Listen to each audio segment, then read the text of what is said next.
Disclaimer: the information provided in this presentation is strictly for educational and informational purposes only and does not constitute professional marketing, business, financial, or legal advice. Email marketing regulations, consumer behavior, and business communications involve inherent variables and complexities. The historical trends, case studies, and strategic frameworks discussed in this video do not represent or indicate guaranteed outcomes, nor should they be interpreted as a get-rich-quick mechanism or a promise of specific revenue generation. Potential outcomes depend entirely on a multitude of factors, including your specific industry, market conditions, target audience demographics, product quality, and execution strategy. Viewers are strongly advised to conduct their own thorough due diligence, research applicable communication laws such as the CAN-SPAM Act, and consult with qualified legal and marketing professionals before implementing any business strategies or communication campaigns discussed herein. Right now, in the time it takes you to hear this sentence, millions of emails are being permanently deleted by consumers across the United States without ever being opened. Millions of dollars in potential revenue, countless hours of copywriting effort, and massive advertising budgets spent acquiring those leads are being incinerated in an instant. You might believe that your product is superior. You might believe that your service offers unparalleled value. You might even believe that your promotional offer is simply too good to pass up. But the harsh reality of the modern attention economy is that none of that matters if your audience never actually reads the words you have written. Case studies from major marketing analytics firms over the past decade reveal a staggering historical trend. The average American consumer is exposed to thousands of digital marketing messages every single day, and their email inbox has transformed from a personal communication hub into a highly fortified, deeply guarded battleground for their attention. Imagine the daily routine of a typical U.S. professional or consumer. The alarm goes off at 6 in the morning. Before their feet even touch the floor, they reach for their smartphone. The screen illuminates, and they are immediately confronted with a wall of notifications. They open their email application, and what follows is a ruthless, highly systematic process of elimination known as the morning triage. They swipe left on the newsletter they do not remember subscribing to. They swipe left on the promotional blast from a clothing retailer. They swipe left on the software company asking for 15 minutes of their time. Within 20 seconds, they have archived, deleted, or marked as spam over 40 emails. They are not reading your carefully crafted opening hooks. They are actively hunting for reasons to eliminate your message from their cognitive load. If your email does not immediately signal supreme relevance, high value, and low effort, you do not just lose a sale today. You train that consumer to ignore your sender name tomorrow, slowly degrading your domain reputation until your messages are silently filtered into the spam folder, never to be seen again. Consider a recent historical case study involving a mid-sized technology firm attempting to break into the highly competitive U.S. market. They possessed a genuinely innovative software solution and allocated a massive budget toward lead generation. They successfully captured tens of thousands of email addresses through expensive targeted advertising. However, their conversion rate from their email sequence was a devastating fraction of a percent. When communication analysts audited their campaign, the critical failure was not the product nor the pricing. The failure was entirely structural and psychological. Their emails were formatted as dense, block text paragraphs. They utilized overly formal, passive language that felt fundamentally alien to the American expectation of directness.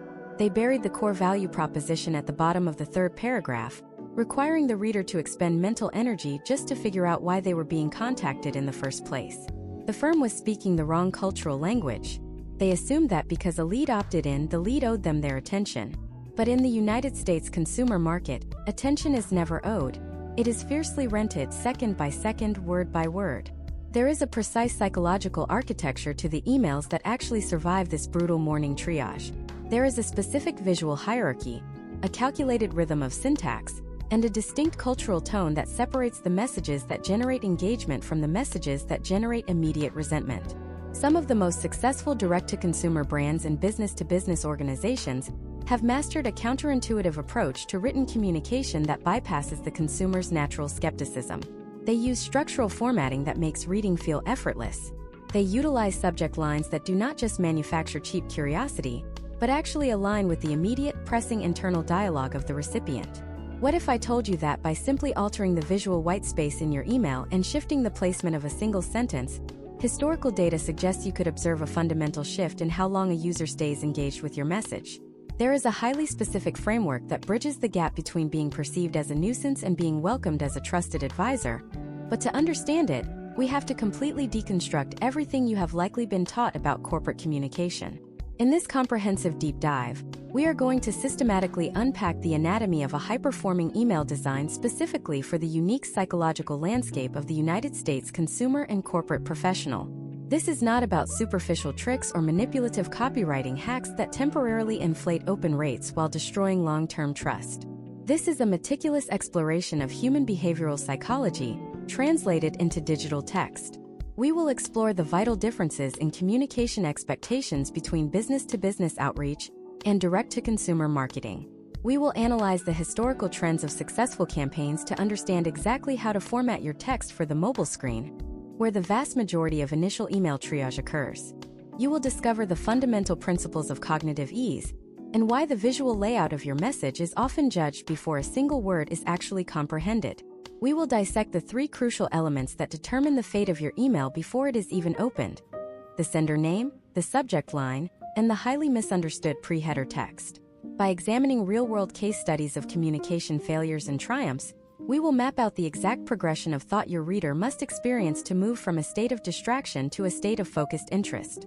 We are going to explore how to establish immediate relevance, how to articulate your value proposition without sounding like a desperate salesperson, and how to craft a call to action that feels like a natural, logical next step, rather than a demanding obligation. We will strip away the corporate jargon and the passive voice, replacing them with the kind of clear, authoritative, and deeply empathetic writing that respects the reader's time and directly addresses their underlying pain points. By the end of this extensive masterclass, you will possess a robust, historically tested framework for writing emails that cut through the noise, bypass the defensive filters of the modern consumer, and build the foundation for sustained, profitable engagement. The very first obstacle you face in this framework is not the body of your email, nor the eloquence of your prose. The battle for consumer attention is definitively won or lost before your email is even opened. To master this, we must completely dissect the micro-decisions happening on the lock screen of a smartphone in the year 2026. Imagine if a typical United States consumer named Michael is standing in line at a local coffee shop in downtown Chicago. He reaches into his pocket and pulls out his phone. He has exactly 45 seconds before the barista calls his name to take his order. In that tight, high-pressure window, Michael is not reading his inbox. He is aggressively scanning it. As his thumb scrolls down the screen, his brain is performing rapid, subconscious pattern recognition. He looks at 3 highly specific elements of every single incoming message: the sender name, the subject line, and the pre-header text. These 3 elements form the critical trinity of inbox survival. If any one of these components feels slightly off, deceptive, or irrelevant, the message is instantly deleted without a second thought. Let us start with the sender name, which historical trends in digital marketing consistently prove is the single most important factor in determining open rates. Trust is the ultimate currency in modern communication. If your sender name says something generic like customer support team, marketing department, or the absolute worst offender, do not reply, you are actively communicating to Michael that a faceless automated system generated this message. You are broadcasting that he cannot reply to you, so why should he invest his valuable time reading what you have to say? Consider a massive 2026 case study involving a mid-sized logistics and supply chain software company based in Texas. For 3 consecutive years, they sent their highly researched weekly industry reports from a generic address titled Logistics Weekly Updates. Their engagement rates hovered at a dismal 2%. The executive team hypothesized that their audience was simply not interested in the data. However, when a communication audit was performed, the only variable changed was the sender name. They shifted from Logistics Weekly Updates to David at Freight Solutions. The engagement rate tripled over the next 4 weeks. Why did this happen? Because David is a person. David implies accountability, human effort, and interpersonal connection. When Michael sees a message from a real human being rather than a corporate entity, his psychological filter categorizes the interruption differently. It moves out of the promotional noise category and into the realm of potential professional correspondence. You must evaluate what your sender name looks like on a mobile device and ensure it projects humanity. Next, we must thoroughly examine the subject line. The most catastrophic mistake writers make in this area is prioritizing cleverness over clarity. Writers often try to trick the reader into opening the message by utilizing extreme mystery or withholding key information. But mystery in the inbox creates cognitive friction. Imagine if Michael receives an email with the subject line stating that he will not believe what just launched. He now has to expend precious mental energy guessing what the product might be, who it is from, and whether he even cares about the launch in the first place. In 2026, nobody has the patience or the excess cognitive bandwidth for clickbait in their primary inbox. Instead, we must look at case studies from highly profitable direct-to-consumer lifestyle brands that rely heavily on email retention. The campaigns seeing the highest potential outcomes use subject lines that state exactly what the email contains and precisely why it benefits the reader right now. A subject line stating your customized training schedule for week 3 does not rely on cheap psychological tricks. It promises highly specific value. It profoundly respects the reader's time and attention. Furthermore, you must consider the physical constraints of the modern smartphone screen. Mobile email applications typically truncate subject lines after 40 to 50 characters. Therefore, you must forcefully front-load the most critical, action-oriented words at the very beginning of the sentence. If the core value proposition of your email is buried at the end of a 60-word subject line, Michael will never see it, and the email will be sent straight to the digital graveyard. Finally, we arrive at the most criminally neglected piece of digital real estate in all of modern marketing communication: the pre-header text. This is the short snippet of gray text that appears directly below or right next to the subject line in almost all major email clients. A shocking number of businesses operate completely unaware that this field exists, leaving their email deployment software to automatically pull the first few recognizable words from the body of the email. As a direct result of this negligence, millions of emails are deployed across the United States every single day with pre-headers that say "View this email in your browser," or "Click here if images are not displaying properly." This is a catastrophic waste of an opportunity to build a compelling narrative. The pre-header is your secondary hook. It functions as the closing argument that convinces the reader to commit to opening the message. Let us look at a recent case study from a regional insurance brokerage that was attempting to educate clients on vital annual policy updates. Their original subject line was simply "Changes to your home policy." It was functional, but inherently dry and uninspiring.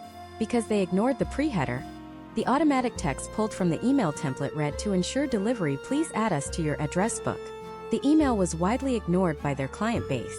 By strategically coding a custom pre-header, they changed the text to read, "This crucial update before renewing your coverage next month." The subject line clearly stated the topic, while the pre-header injected a distinct sense of urgency and provided the specific financial reason to care. This complementary pairing creates a psychological lock that is incredibly difficult for a consumer to ignore. When your sender name establishes immediate human trust, your subject line offers clear and undeniable value, and your pre-header text reinforces the specific urgency of the moment, you create an absolutely irresistible digital combination. You successfully transition from being perceived as a daily nuisance to being recognized as a high-priority communication. You survive the ruthless morning triage that destroys 90% of your competitors. But getting the email opened is only the very beginning of the engagement process. In fact, it only represents 20% of the overall battle for conversion. The exact moment the text of your email renders on Michael's screen, an entirely new, deeply unforgiving psychological countdown begins. You have successfully convinced him to cross the threshold into your message. He is standing in the doorway, but he has one foot outside, ready to sprint away at the slightest provocation. As his eyes scan down from your perfectly crafted subject line to the very first sentence of your email body, historical trends indicate you have approximately 0.4 seconds to justify the interruption to his day. If you start with a generic corporate greeting, a self-centered introduction about your own company, or a dense, intimidating block of unreadable text, he will hit the back button so fast your analytics software will not even register the interaction. The opening line of your email requires a completely different architectural strategy than your subject line. And if you do not understand the specific psychological trigger that must be activated in those first 10 words, your entire campaign is doomed to fail. What exactly is that hidden trigger? And how do you engineer a first sentence that physically forces the consumer to read the second sentence? The hidden trigger is not a clever joke, a formal introduction, or a profound statement about your industry. The hidden trigger is pure, unadulterated self-interest. In the field of behavioral psychology, this is often referred to as the immediate relevance threshold. While the concept of appealing to a reader's self-interest has existed for decades, the execution required in the year 2026 has fundamentally shifted due to the sheer volume of digital noise and the evolution of consumer impatience. When a United States consumer opens your email, their brain is subconsciously asking exactly one question, and it is asking it with brutal, unforgiving efficiency: why should I care about this right this exact second? If your first sentence contains the words I, we, our company, or my name is, you have already failed the psychological test. You have fundamentally misunderstood the power dynamic of the modern inbox. You have mistakenly assumed that the reader cares about you, when the biological reality is that they only care about themselves, their problems, and their immediate environment. Imagine if Sarah, a mid-level project manager living in Boston, is sitting on the commuter train on a Tuesday morning in 2026. She is holding her smartphone, balancing a coffee, and dreading the 4 back-to-back meetings she has scheduled before noon. She clicks on an email from a workflow automation vendor. The first sentence reads, "We are absolutely thrilled to announce that our company has just been awarded the top software prize for the 3rd year in a row." In a fraction of a second, Sarah's brain categorizes this information as irrelevant corporate vanity. It has absolutely zero bearing on her chaotic morning, her stressful meetings, or her career trajectory. She deletes the email instantly. Now imagine if Sarah opens a different email from a competing vendor, and the very first sentence reads, "Your weekly sprint planning meetings are likely running 45 minutes over schedule because of manual data entry." The psychological reaction is immediate and visceral. The sender did not introduce themselves. They did not brag about their accolades. They simply reached out through the digital void and accurately articulated Sarah's exact, specific, and highly frustrating daily pain point. She is physically forced to read the second sentence because her brain demands to know how this stranger possesses this intimate knowledge of her operational struggles, and more importantly, if they possess the solution to make her life easier. This is the power of the deeply empathetic, hyper-relevant opening line. To master this, you must permanently discard the traditional, polite corporate introduction. Historical trends from large-scale data analyses conducted by major marketing research firms reveal a stark contrast in engagement metrics. When they audited over 10 million promotional and business-to-business emails, the data showed that messages beginning with a self-centric introduction experienced an immediate abandonment rate of over 85%. Conversely, emails that bypassed the introduction entirely and opened with a highly specific observation about the recipient's known friction points saw average reading times increase by over 400%. These potential outcomes are not random anomalies. They are the direct result of aligning your text with the natural cognitive pathways of the human brain. The reader does not need to know your name until they know that you understand their problem. Creating this effect requires a meticulous step-by-step approach to drafting your initial hook. Step 1 requires you to identify the most urgent, annoying, or costly friction point your specific audience is facing today. Do not focus on macro-level problems. Focus on the microaggressions of their daily routine. Step 2 is to state that friction point as an undeniable fact, completely removing any passive language or hesitant phrasing. Do not say, "We think you might be having trouble with inventory management." Say, "Your current inventory tracking system is leaking 10% of your potential profit margin every quarter." Step 3 is to strictly enforce the rule of cognitive ease. Even if your opening sentence is a masterclass in psychological relevance, it will still fail if it is visually intimidating. This brings us to a massive, invisible barrier that destroys countless email campaigns: the visual weight of your text. When Sarah opens an email on her mobile device, her eyes do not immediately read the words. Before a single syllable is processed, her brain takes a visual snapshot of the overall layout. It calculates the density of the text blocks to estimate the cognitive load required to consume the information. If she sees a dense, unbroken paragraph spanning 8 lines, her brain registers it as a difficult task. It looks like a homework assignment. In the high-speed environment of 2026, American consumers do not do homework in their email inbox. You must wield whitespace as a strategic weapon. Your opening sentence should be a standalone paragraph. It should be visually isolated from the rest of the text, surrounded by whitespace, making it physically effortless for the eye to scan and the brain to absorb. This extreme visual fragmentation lowers the barrier to entry, essentially tricking the brain into reading the first sentence simply because it looks so incredibly easy to do so. By combining extreme empathetic relevance with aggressive visual spacing, you create a powerful downward momentum. You hook their attention with their own pain point, and you remove the visual friction that would normally cause them to bounce. They read the first sentence, and because it was easy and relevant, they naturally slide down to the second sentence. You have successfully initiated the engagement phase. However, this initial momentum is incredibly fragile. You have bought yourself perhaps 5 to 8 seconds of focused attention. The vast majority of email writers completely squander this precious window. They secure the opening hook, but immediately pivot into a hard sales pitch, a desperate plea for a meeting, or a dense explanation of their product features.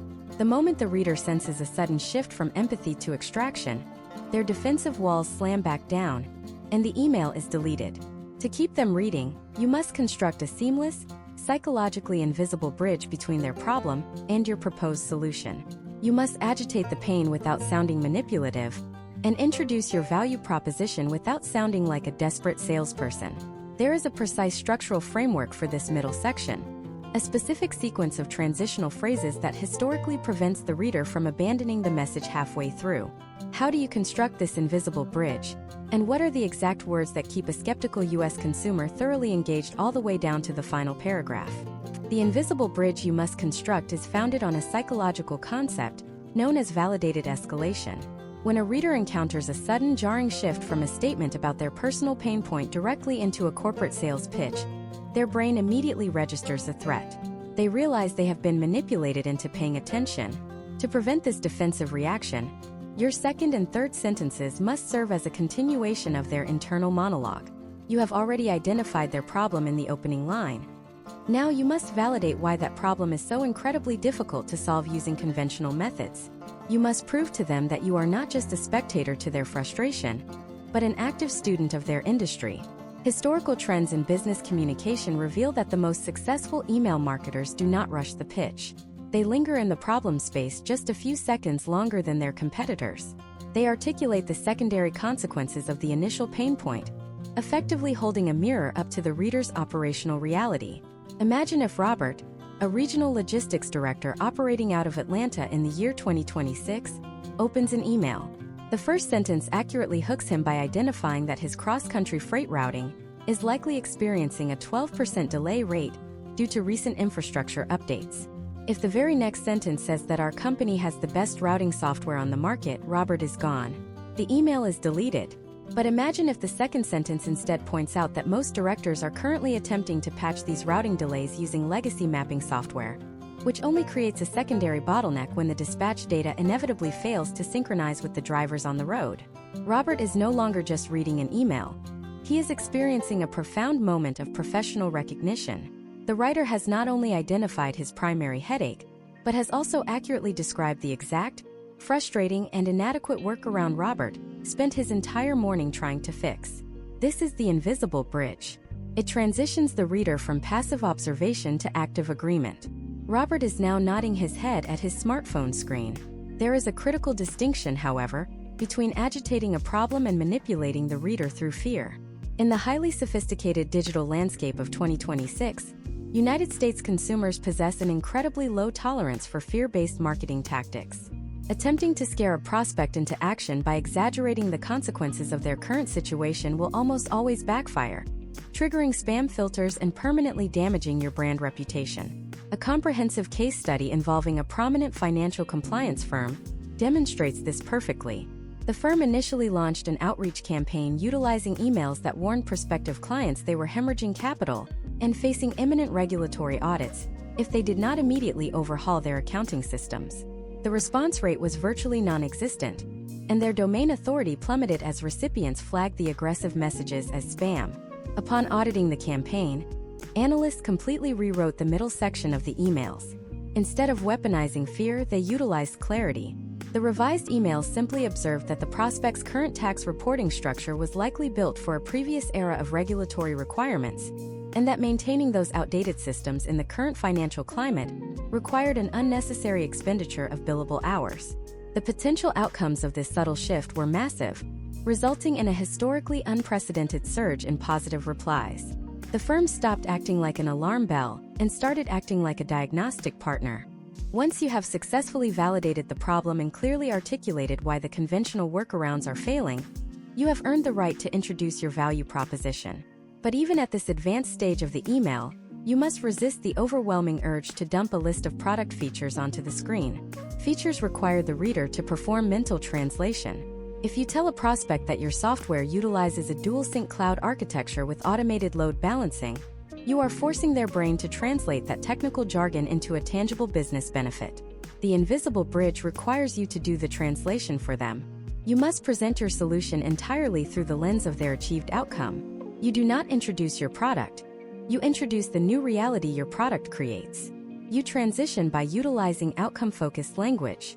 You state that because these legacy workarounds are failing, your team engineered a specific framework that automatically synchronizes dispatch data in real time, eliminating the secondary bottlenecks and restoring the missing efficiency. Notice the precise mechanics of that transition. It does not boast. It does not demand applause. It simply presents the solution as the logical, inevitable evolution of the problem you just discussed. This exact sequence creates a state of cognitive flow. The reader has moved seamlessly from acknowledging their pain to recognizing the failure of their current tools, to conceptualizing a better way of operating, all without ever feeling like they are being actively sold to. You have systematically disarmed their natural skepticism by prioritizing their operational reality over your own marketing agenda. You have maintained the visual white space, keeping the paragraphs incredibly brief and the sentences sharp and highly readable on a mobile screen. You are speaking the language of the modern American professional, respecting their time and delivering concentrated value in every single line. Let us examine another case study to solidify this concept. A direct-to-consumer health and wellness brand in California was struggling to convert their email subscribers into recurring customers. Their emails consistently opened with a strong hook about the difficulty of maintaining energy levels throughout a busy workday. However, their middle section was a chaotic list of vitamin ingredients, manufacturing processes, and company history. They expected the consumer to read a wall of text about cellular absorption rates and independently conclude that this would cure their afternoon fatigue. The invisible bridge was entirely missing. When they redesigned the campaign, they focused entirely on the progression of the reader's state of mind. After the initial hook about afternoon fatigue, the bridge simply stated that relying on a third cup of coffee only masks the exhaustion while simultaneously disrupting the deep sleep cycle required to actually recover, creating a continuous loop of daily burnout. The solution was then introduced not as a complex chemical formula, but as a biological reset switch designed to stabilize afternoon energy without impacting nighttime recovery. By mapping the text directly to the user's lived experience, the potential outcomes for customer retention improved dramatically. You have now successfully guided your reader through the most treacherous part of the digital interaction. They have survived the initial lock screen triage. They have been hooked by a hyper-relevant opening sentence. They have crossed the invisible bridge, agreeing with your assessment of their problem and visualizing the outcome you have proposed. They are fully engaged, completely focused, and psychologically primed to take the next step. The heavy lifting of persuasion is complete. But the final hurdle is often where the most catastrophic errors occur. In the closing sentences of an email, the writer must ask the reader to perform an action. And if that request creates even a microscopic amount of friction, all the trust you just built instantly evaporates. Many writers completely sabotage their own brilliant copy by using an aggressive, high-friction call to action that paralyzes the reader with commitment anxiety. There is a specific psychological threshold you must never cross when asking a U.S. consumer to act in the year 2026. What is the single most destructive word you can use at the end of a cold email? And how do you engineer a final sentence that makes clicking your link feel like the easiest, safest, and most natural decision in the world? The single most destructive word you can drop into the final sentence of a cold email, the word that instantly detonates all the psychological goodwill and trust you have meticulously built over the preceding paragraphs, is the word meeting. And closely following right behind it in destructive power is the word call. To understand why these words are so incredibly toxic to your conversion rates, we have to examine the current state of calendar anxiety among United States professionals in the year 2026. The modern workday is no longer defined by hours in an office. It is defined by a relentless, exhausting grid of scheduled digital interactions. Time is the ultimate, non-renewable resource, and the calendar is the highly guarded fortress where that resource is kept. When you ask a stranger for a meeting, even if it is just a 15-minute discovery call, you are not making a small request. You are asking them to surrender a piece of their most precious asset to someone they literally just met 30 seconds ago. You are demanding a level of commitment that completely violates the natural progression of a new relationship. Imagine if Jessica, a director of human resources working for a mid-sized manufacturing firm in Denver, receives your perfectly crafted email. You have executed the strategy flawlessly. You used a humanizing sender name. Your subject line was clear and outcome-driven. You hooked her with a hyper-relevant opening sentence that accurately diagnosed her struggle with employee retention software. You smoothly transitioned across the invisible bridge, proving that you deeply understand the secondary bottlenecks her current system is causing. Jessica is nodding her head. She is completely engaged. She is experiencing that rare moment of professional resonance, thinking that finally, someone actually understands her daily operational nightmares. But then her eyes drop to your final sentence, which reads, "Please click my calendar link below to book a 15-minute call so we can discuss this further." Instantly, the psychological resonance shatters. The invisible bridge collapses. By inserting a calendar link and demanding a meeting, you have just transferred a massive cognitive burden directly onto Jessica's shoulders.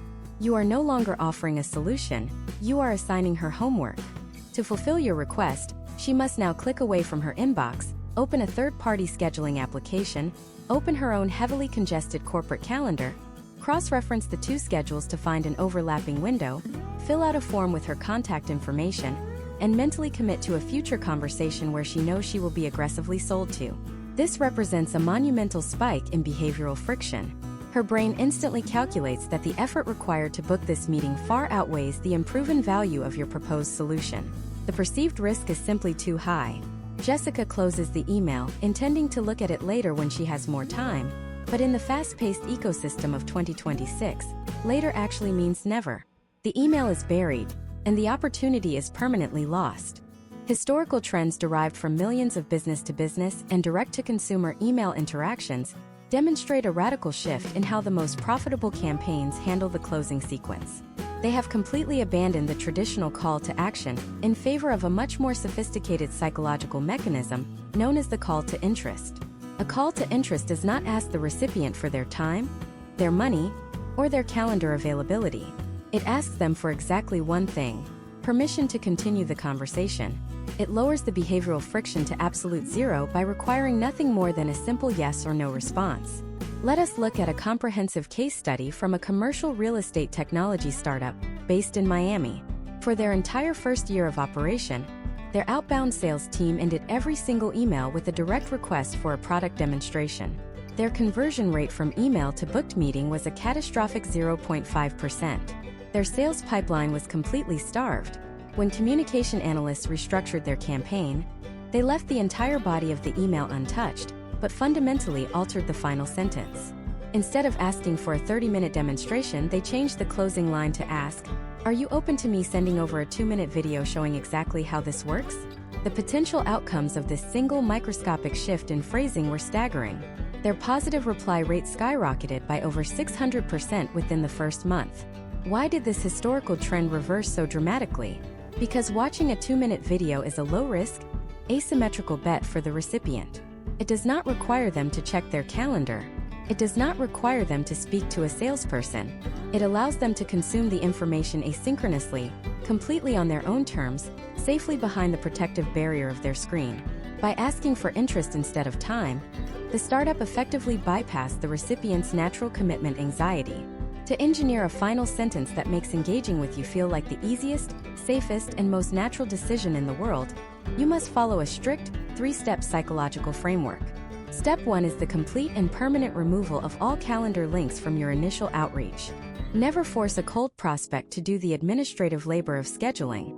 Step 2 involves asking a calibrated, low-friction question that focuses entirely on validating their curiosity. You must frame the request in a way that makes saying yes feel effortless. Phrases such as, "Is this something you are currently dealing with?" or "Would you be opposed to seeing a brief case study on this?" are highly effective because they do not demand a change in behavior, they simply ask for an opinion. Asking if someone is opposed to something is a particularly powerful technique, rooted in behavioral psychology. It gives the prospect the illusion of control. By allowing them to say no to being opposed, they are subconsciously saying yes to the information.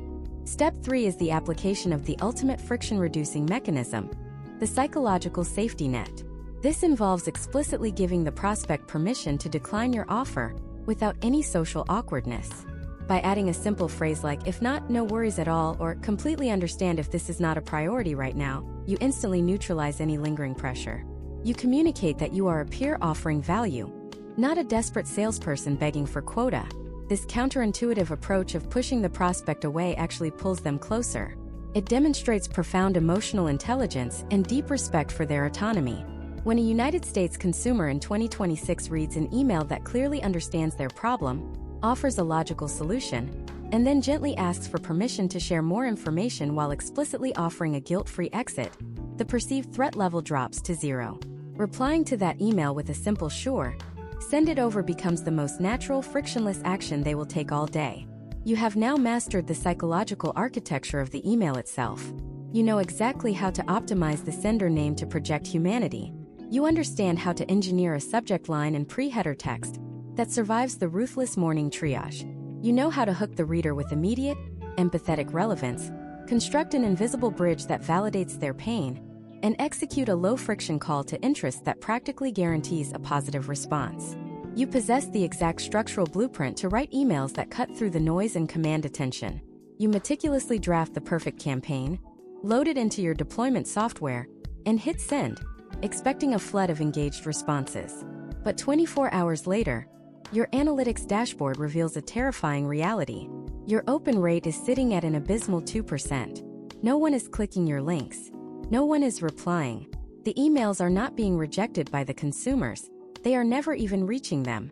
They are being intercepted, analyzed, and quietly destroyed by a massive, silent, algorithmic executioner standing between you and your audience. What is this invisible, highly fortified barrier? And how do the massive technology monopolies of 2026 mathematically decide whether your perfectly written message is granted access to the inbox or permanently banished to the dark, forgotten depths of the spam folder? The invisible, highly fortified barrier standing between your meticulously crafted message and your prospect's primary inbox is the algorithmic gatekeeper. In the year 2026, the major technology monopolies that control the world's digital communication infrastructure do not care about your clever copywriting, your brilliant subject lines, or your meticulously designed sales funnels. They care exclusively about a concept known as mathematical trust, and they measure this trust using a relentlessly unforgiving system known as domain reputation. Think of domain reputation as the digital credit score of your business entity. Just like a financial credit score dictates your ability to secure a massive corporate loan, your domain reputation dictates your ability to secure placement in a United States consumer's inbox. If your score is pristine, your emails glide through the security checkpoints seamlessly and land right at the top of the feed. If your score is damaged or worse, completely non-existent, the algorithms classify you as a hostile entity and permanently route your communications into the invisible graveyard of the spam folder. Imagine if Christopher, a software entrepreneur based in Austin, Texas, decides to launch a massive outreach campaign for his newly developed logistics platform. He purchases a list of 50,000 industry contacts, loads them into his automated deployment software, and hits send all at once on a Monday morning. From Christopher's perspective, he is simply being highly efficient with his marketing efforts. From the perspective of the machine learning algorithms guarding those 50,000 inboxes, Christopher has just executed a coordinated digital attack. The algorithms instantly recognize that a brand new domain, with absolute zero historical track record of sending email volume, is suddenly blasting tens of thousands of identical messages. The system flags this as anomalous, high-risk behavior. Within minutes, Christopher's domain reputation is utterly destroyed, and his delivery rate plummets to absolute zero. This is a classic example of failing to understand the mechanical and mathematical realities of modern email infrastructure. You cannot demand trust from the algorithm. You must slowly, methodically prove your reliability over time. Historical trends over the past 5 years have shown a massive shift in how these algorithmic gatekeepers operate. They have moved far away from simple keyword triggers, where merely avoiding words like free, urgent, or clearance was enough to stay safe. Today, these systems are powered by advanced behavioral artificial intelligence. They do not just scan the text of your email. They actively and constantly monitor how the human recipient physically interacts with your message once it arrives. They are constantly calculating a complex ratio of positive behavioral signals against negative behavioral signals. When a recipient opens your email, that is registered as a minor positive signal. When they reply to your email, that is categorized as a massive positive signal. When they forward it to a colleague, or drag it from the promotional tab into their primary inbox, the algorithm takes permanent note, significantly increasing your trust score. However, the negative signals carry significantly more weight in this mathematical equation. If a user receives your email and deletes it without opening it, your score takes a noticeable hit. If they manually click the button to mark your message as spam, it is the equivalent of a digital catastrophic event. A historical case study from a major retail analytics firm in 2026 analyzed over 2 billion promotional emails sent across the United States. The data revealed a terrifying metric. If just 1 out of every 1,000 recipients manually clicks the report spam button, the algorithmic gatekeepers will begin silently throttling your deliverability across their entire global network. You will not receive a warning notification. You will not receive an error message from your software. Your analytics dashboard will simply show that nobody is opening your emails anymore, and you will be completely oblivious as to why your revenue has suddenly halted. Beyond behavioral signals, there is a foundational layer of technical authentication that serves as your digital passport. While we are examining this from an educational and strategic perspective, rather than a complex IT tutorial, it is critical to understand that protocols like SPF, DKIM, and MARC represent the digital signatures of your business. They mathematically prove to the receiving server that you are exactly who you claim to be, and that your email has not been maliciously intercepted or altered in transit. A case study involving a mid-sized legal consulting firm in New York perfectly illustrates the devastating financial consequences of ignoring this infrastructure. The firm possessed a brilliant marketing team and a highly engaged client base, but they migrated their operations to a new email server without properly configuring their digital signatures. The major email providers instantly viewed their traffic as highly suspicious, suspecting a large-scale spoofing attempt. Overnight, the firm's carefully cultivated weekly newsletter went from a 40% open rate to less than 3%. They spent thousands of dollars trying to rewrite their copy and redesign their graphics, entirely unaware that the problem was a missing digital signature. They lacked the mathematical trust required to pass the algorithmic border patrol. Even if your domain reputation is historically stellar and your technical authentication is absolutely flawless, there is a secondary algorithmic trap designed specifically to quarantine commercial intent. This is the dreaded Promotions tab. This tab is where marketing emails go to languish, separated from the urgent, personal communications of the primary inbox. How does the artificial intelligence decide if your email is a personal message to a friend or a promotional blast to a consumer?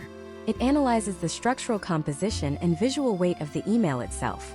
If your email contains multiple large image files, a complex HTML framework, stylized branding headers, and 10 different hyperlinks pointing to various product pages, the algorithm instantly classifies it as a commercial catalog. Imagine if you receive a letter from a close colleague. It is likely written on plain paper, containing only text and perhaps one single link to an interesting article. It looks raw, authentic, and completely unpolished. Now imagine receiving a glossy multi-page catalog from a luxury department store. The algorithm can tell the difference in a fraction of a millisecond, and it will sort your message accordingly. To secure placement in the highly coveted primary inbox, historical trends suggest a radical shift toward aesthetic minimalism. Consider a recent case study from a national fitness equipment supplier operating out of the Midwest.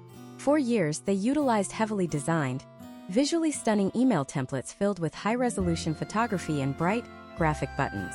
Their deliverability consistently suffered as they were perpetually banished to the Promotions tab, resulting in massive losses in potential outcomes. In a bold strategic experiment, they stripped away every single graphic element.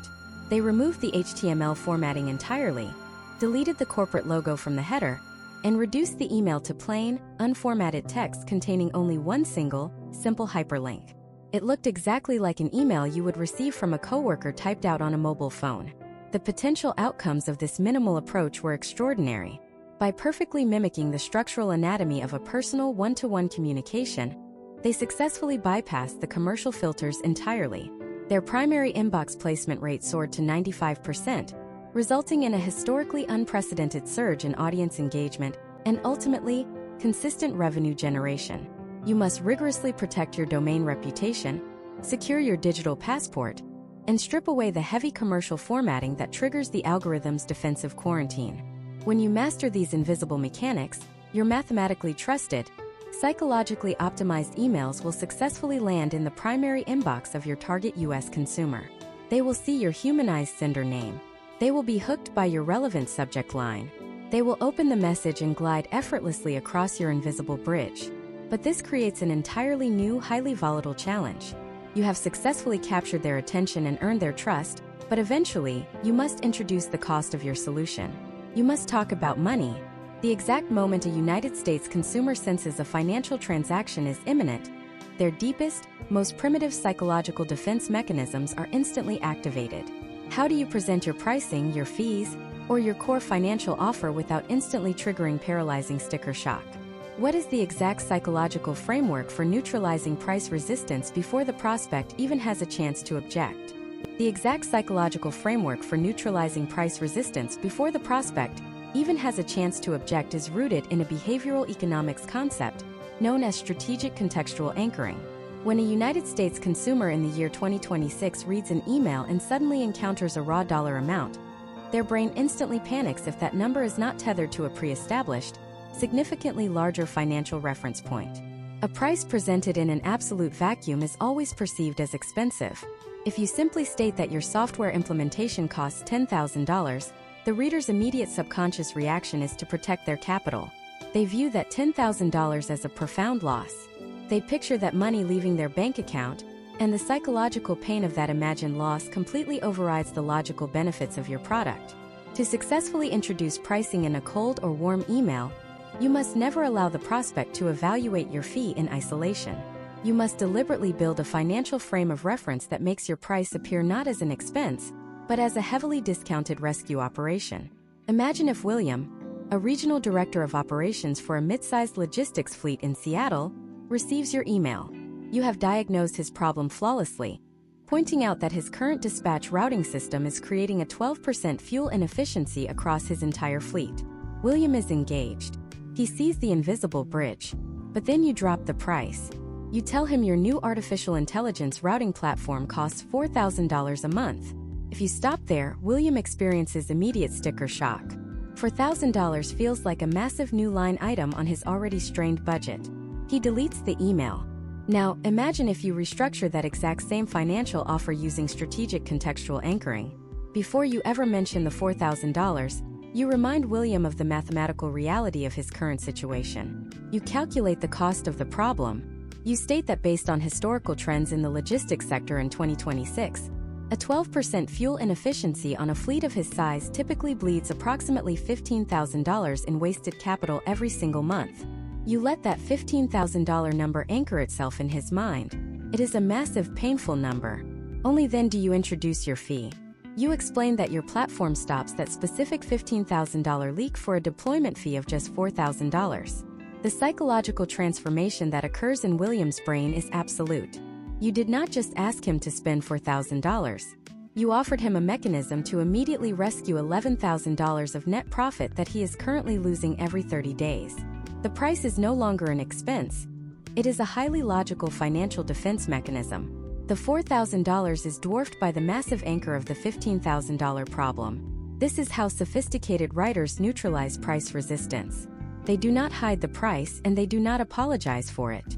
They meticulously quantify the financial devastation of the status quo, and then position their fee as a fraction of that ongoing loss. Let us examine a rigorous case study involving a prominent corporate accounting software firm attempting to secure enterprise contracts across the American Midwest. For the first 2 quarters of the year, their sales executives were sending highly detailed email proposals that aggressively highlighted their premium pricing tier. They believed that showcasing their high price would communicate high value. Instead, their emails were met with absolute silence. The potential outcomes of this strategy were disastrous, resulting in a stalled pipeline and frustrated executives. When behavioral analysts reviewed the email sequences, they identified the catastrophic lack of contextual anchoring. The firm was asking for a $50,000 annual contract without ever reminding the prospect what a failed regulatory audit actually costs. The analysts completely rewrote the financial presentation within the emails. They began by citing historical trends and public case studies of similar companies in the recipients industry that had recently faced millions of dollars in compliance fines due to using outdated legacy software. They painted a vivid, mathematically accurate picture of the catastrophic financial risk the prospect was currently carrying. Once that massive anchor of potential millions in fines was established, the $50,000 contract was introduced not as a software purchase, but as a microscopic insurance policy against an existential corporate threat. The conversion rates on those email proposals shifted dramatically, leading to some of the highest potential outcomes the firm had ever recorded. Another vital component of this psychological framework is the concept of fractional reframing. Even when perfectly anchored against a larger problem, a large annual or monthly figure can still cause a moment of cognitive hesitation. Fractional reframing involves taking your total price and breaking it down into the smallest possible operational metric that the recipient interacts with on a daily basis. You do not reduce your actual price, you simply change the lens through which the buyer views it. If you are selling a premium project management tool to a marketing agency in New York, an annual license of $12,000 might trigger resistance. However, if you reframe that exact same number by dividing it by the agency's 20 employees and then dividing it by the number of working days in a year, you change the narrative. You state in your email that the platform requires an investment of roughly $2.50 per employee per day to completely eliminate the operational bottlenecks causing missed deadlines. You are effectively asking the agency owner if reclaiming hours of lost productivity is worth less than the cost of a single cup of automated break room coffee per team member. You have taken a massive, intimidating number and reduced it to an undeniably logical, micro-level operational expense. Furthermore, the language you use when presenting your financial offer must completely eliminate the vocabulary of traditional spending. Words like cost, price, fee, and spend inherently trigger the pain center of the brain associated with losing resources. When writing to a U.S. customer, you must replace these friction words with language that implies accumulation, security, and growth. You do not talk about the cost of the program. You discuss the required investment. You do not outline the monthly fee. You present the capital allocation required to deploy the system. You do not ask them to spend money. You invite them to fund the solution. This semantic shift might seem microscopic, but in the highly sensitive environment of digital communication where every single word is scrutinized, maintaining a vocabulary of value rather than a vocabulary of loss is critical for keeping the reader in a receptive state of mind. When you successfully combine strategic contextual anchoring, fractional reframing, and value-based vocabulary, you completely disarm the natural, deeply ingrained price resistance of the American consumer. You transition the conversation away from emotional sticker shock and elevate it into a purely logical, mathematical business decision. You have now executed a flawless email. You captured attention, built an invisible bridge of trust, presented a frictionless call to interest, and perfectly positioned your financial offer without triggering defensive panic. You hit send. The delivery software confirms the email landed in the primary inbox. You wait 24 hours and nothing happens. No reply. You wait 48 hours. Still nothing. The prospect read your perfect email and simply walked away. This is where amateur writers completely collapse, assuming the prospect is not interested in abandoning the lead entirely. But professional writers know that silence is rarely a rejection. It is almost always a symptom of timing. The initial email is only the opening move in a much larger, highly strategic psychological chess match. If you stop at one email, you are abandoning 80% of your potential revenue. There is a precise, historically proven sequence of follow-up messages that must be deployed when a prospect goes dark. How do you re-engage a silent reader without looking desperate? And what is the exact framework for a follow-up email that actually forces a response without annoying the consumer? The first rule of re-engaging a silent prospect is understanding the psychological anatomy of their silence.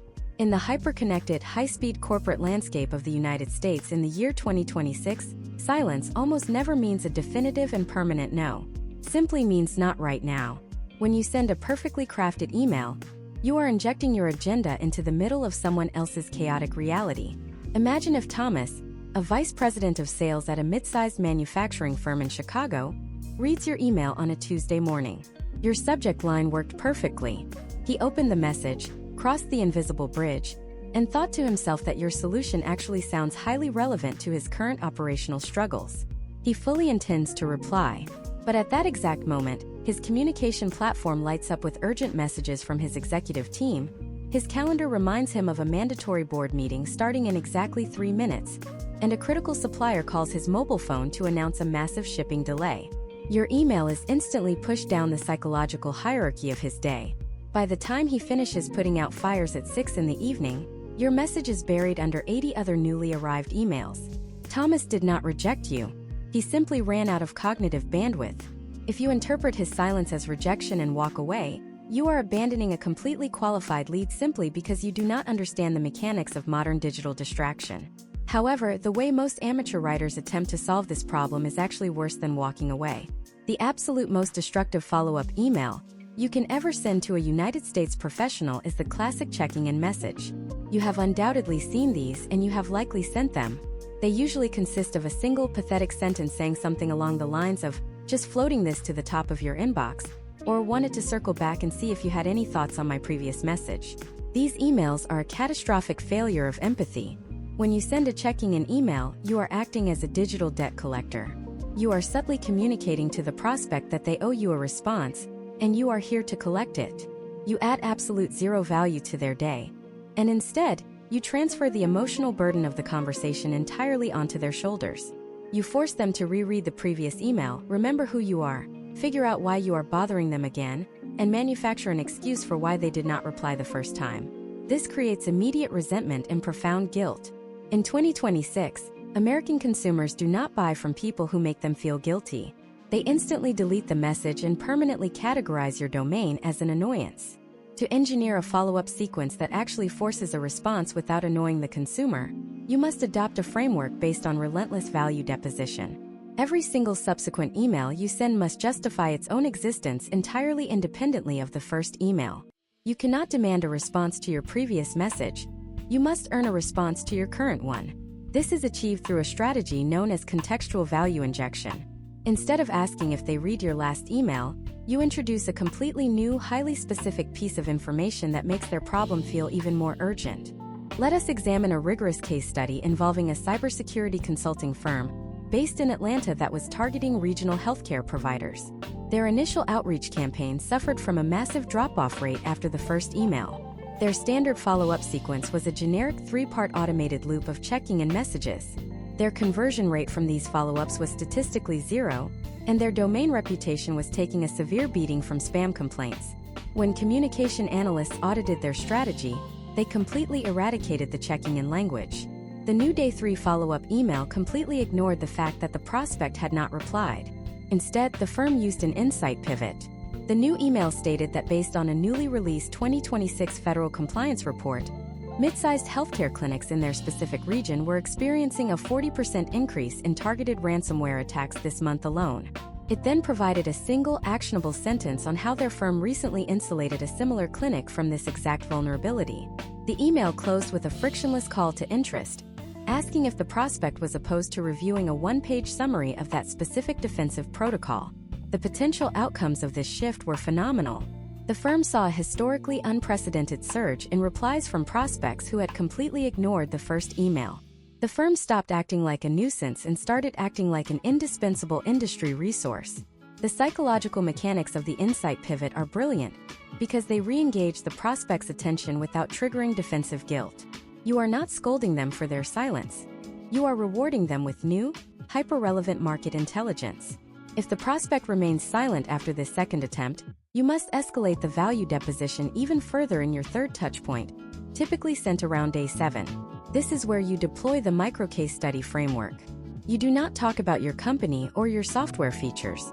You tell a highly compressed 2-sentence story about a competitor or a peer in their exact industry who solved the exact problem you diagnosed in your very first email. You must use specific percentages and tangible timeframes. You explain that a similar manufacturing firm in Ohio deployed your framework and reclaimed $15,000 in lost operational capital within 21 days. By showcasing a peer achieving the exact transformation the prospect desperately needs, you trigger a powerful psychological mechanism known as professional FOMO, or the fear of missing out. The prospect is no longer just evaluating your product. They are realizing that their peers are actively pulling ahead of them in the marketplace while they remain paralyzed by indecision. If the Day 7 micro-case study still results in absolute silence, you have reached the final and most powerful stage of the follow-up sequence, the psychological reset, commonly referred to in the industry as the breakup email. The breakup email leverages the profound behavioral economics principle of loss aversion. Human beings are biologically hardwired to value something significantly more the exact moment they realize it is being taken away from them. Up until this point, the prospect has possessed all the power in the dynamic. They know you want their business, and they feel completely comfortable ignoring you because they assume you will just keep chasing them forever. The breakup email violently inverts this power dynamic. Imagine sending Thomas a final email on day 14. The text is incredibly brief and entirely devoid of emotion. It simply states that because you have not heard back, you are going to safely assume that resolving his chaotic supply chain bottlenecks is simply not a priority for his executive team this quarter. You state that you are permanently closing his file and will completely stop reaching out, wishing him the best of luck with his current routing software. You completely remove all pressure, all expectations, and all sales momentum. You walk away.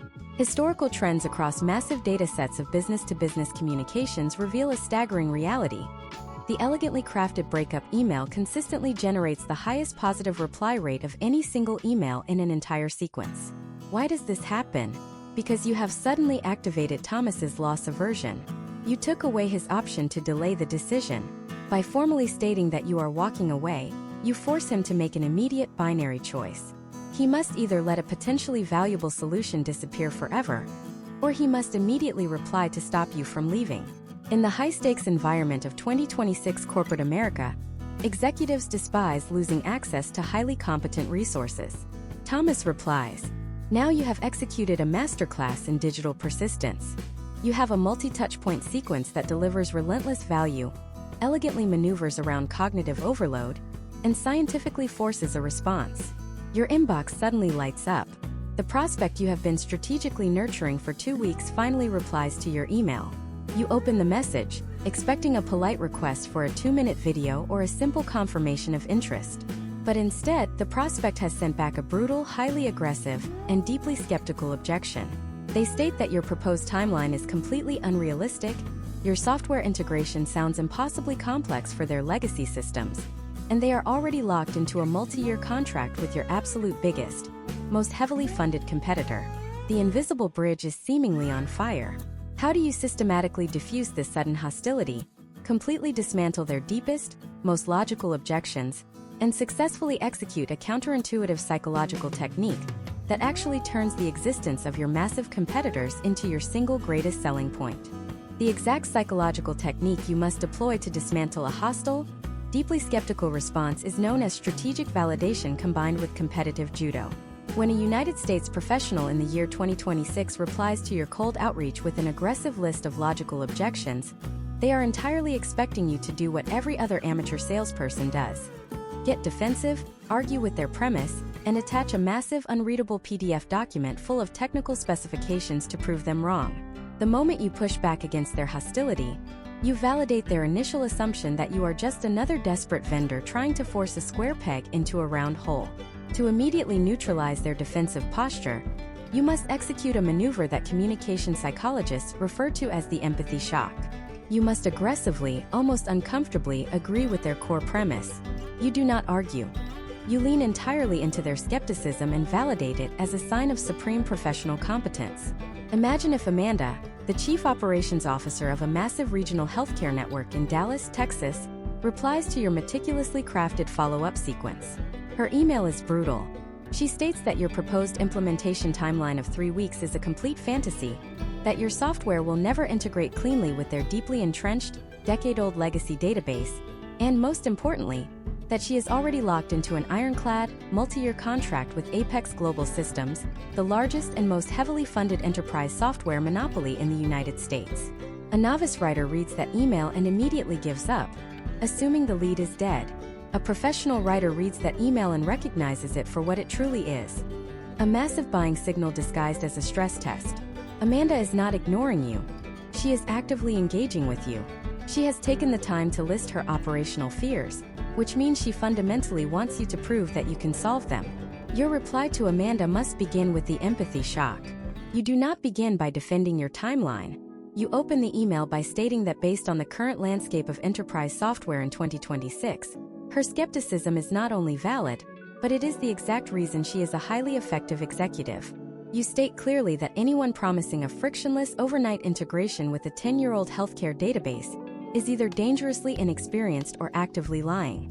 By confirming her deepest fear, you instantly strip away her hostility. She expected a fight, but instead, she found an intellectual peer who respects the gravity of her operational reality. You then pivot immediately into dismantling her first two objections regarding the timeline and the complex integration using a psychological framework known as the micro-milestone reduction.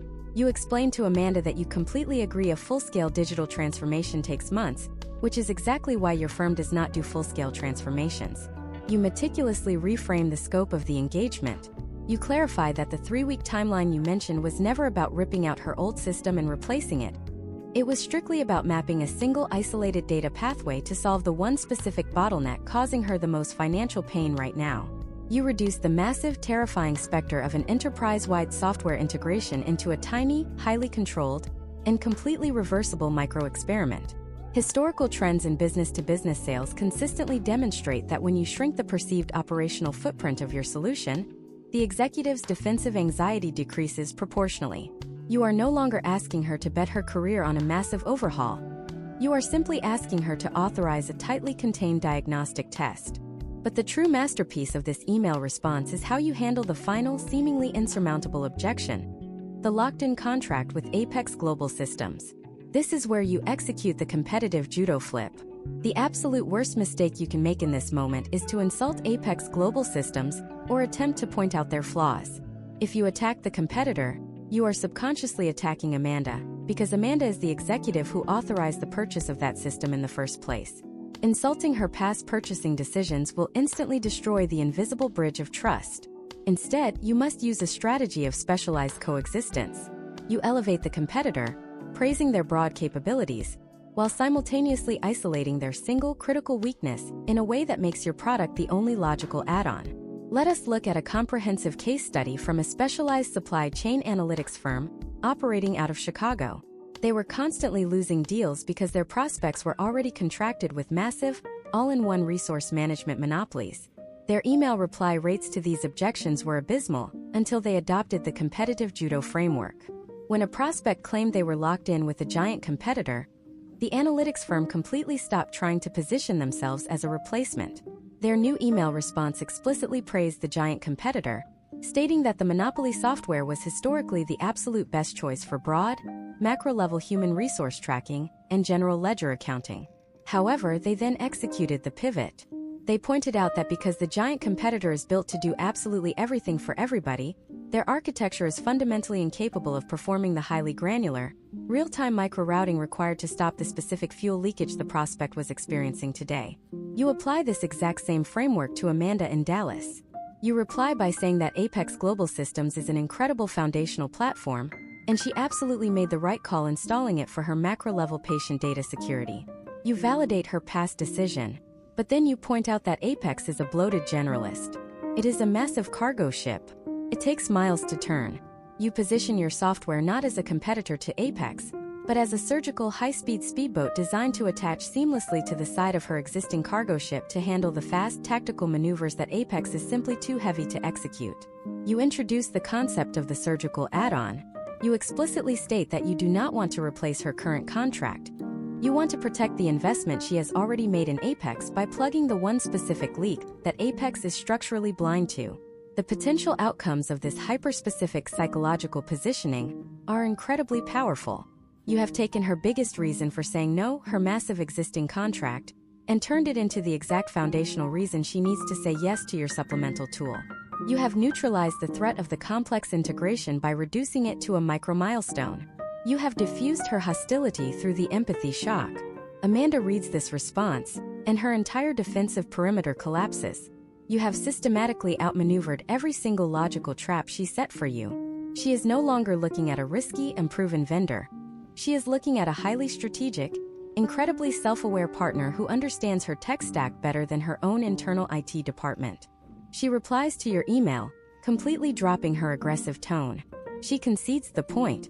She admits that Apex has indeed been struggling with that specific granular routing issue, and she asks you to send over the formal proposal and the final pricing agreement so she can review it with her procurement team. You have successfully navigated the cold outreach, the follow-up, and the objection handling. The finish line is entirely visible. All you have to do is send the digital paperwork and secure the signature. But this exact moment, the transition from conversational alignment to formal contractual commitment, is the most fragile stage of the entire process. If your final closing email contains the wrong vocabulary, or if you introduce a sudden shift in visual formatting, you can instantly trigger a massive wave of buyer's remorse before the contract is even opened.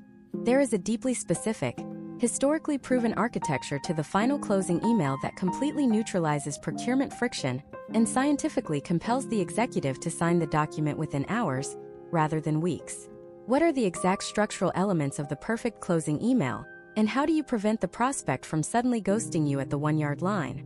The exact structural elements of the perfect closing email are built entirely around mitigating the sudden, overwhelming psychological weight of finality.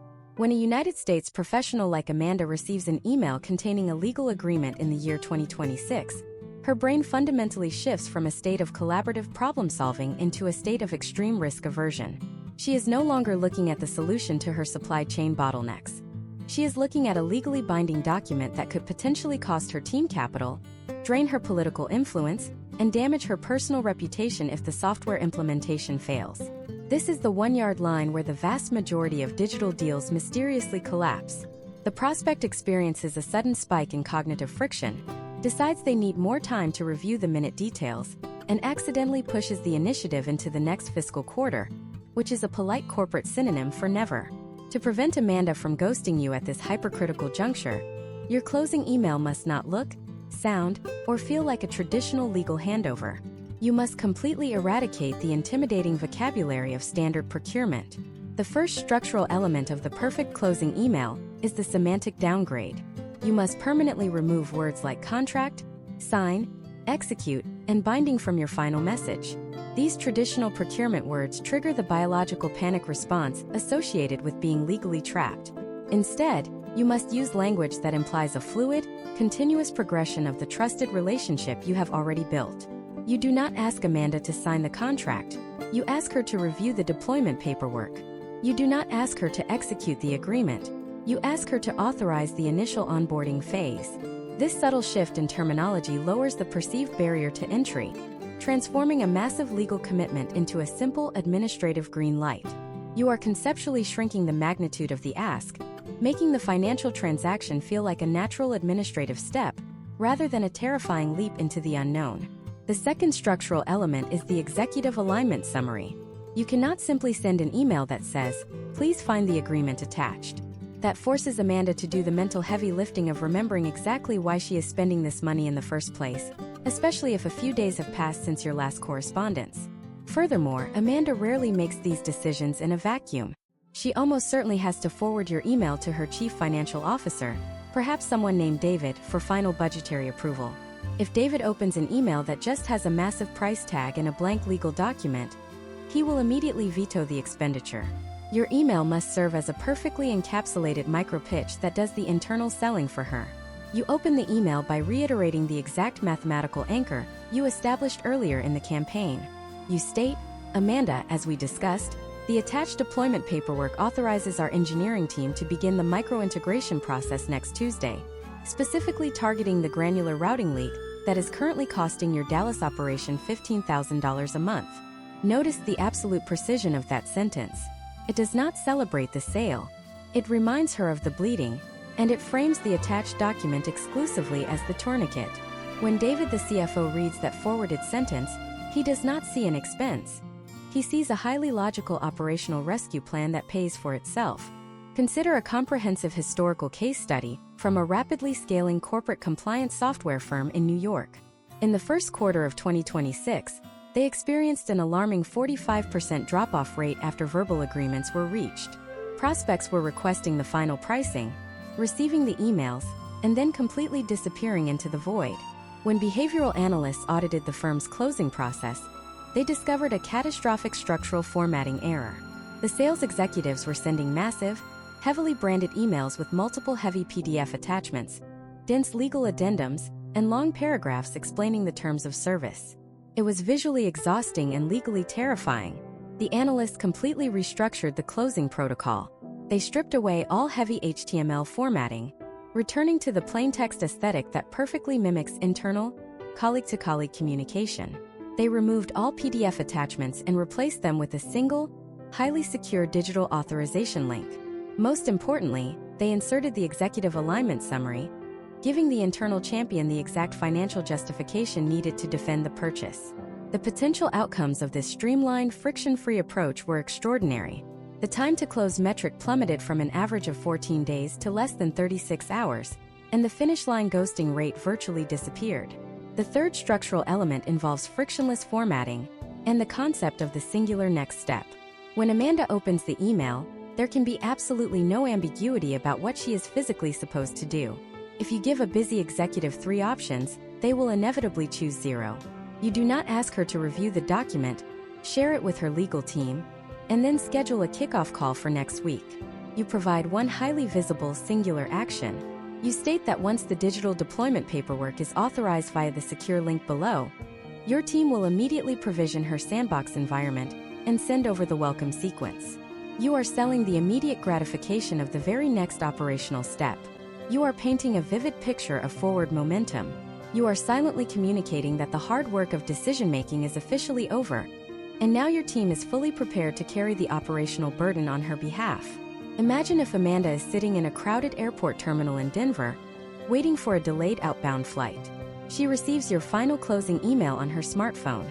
Because you used plain text minimalism, it loads instantly despite the poor cellular connection.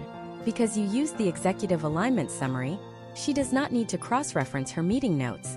The pure financial justification is right there on the screen, ready to be forwarded to her finance department.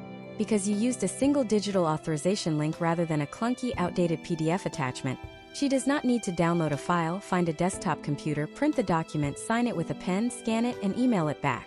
She simply clicks the link, authenticates with her corporate security credentials, taps the authorization button, and the deal is officially closed from seat 14B. You have scientifically engineered a digital environment where saying yes is physically and psychologically easier than delaying the decision. You have now traveled the entire perilous journey of the modern digital inbox. You have learned how to bypass the algorithmic gatekeepers protecting the primary inbox by managing your domain reputation and utilizing plaintext minimalism. You have mastered the visual hierarchy required to survive the brutal lock screen triage of the morning commute. You understand the profound psychological difference between a humanized sender name and a faceless corporate broadcast. You have learned how to construct an invisible bridge of trust using empathetic relevance, neutralizing price resistance through strategic contextual anchoring, and dismantling deep-seated hostility using competitive judo. You possess the definitive framework for writing cold and warm emails that the United States professional actually wants to read, dramatically increasing your potential outcomes in a highly saturated attention economy. But securing the initial signature is only the very beginning of the lifetime revenue cycle. The exact moment Amanda taps that authorization button on her phone, a completely new, highly sensitive psychological countdown begins.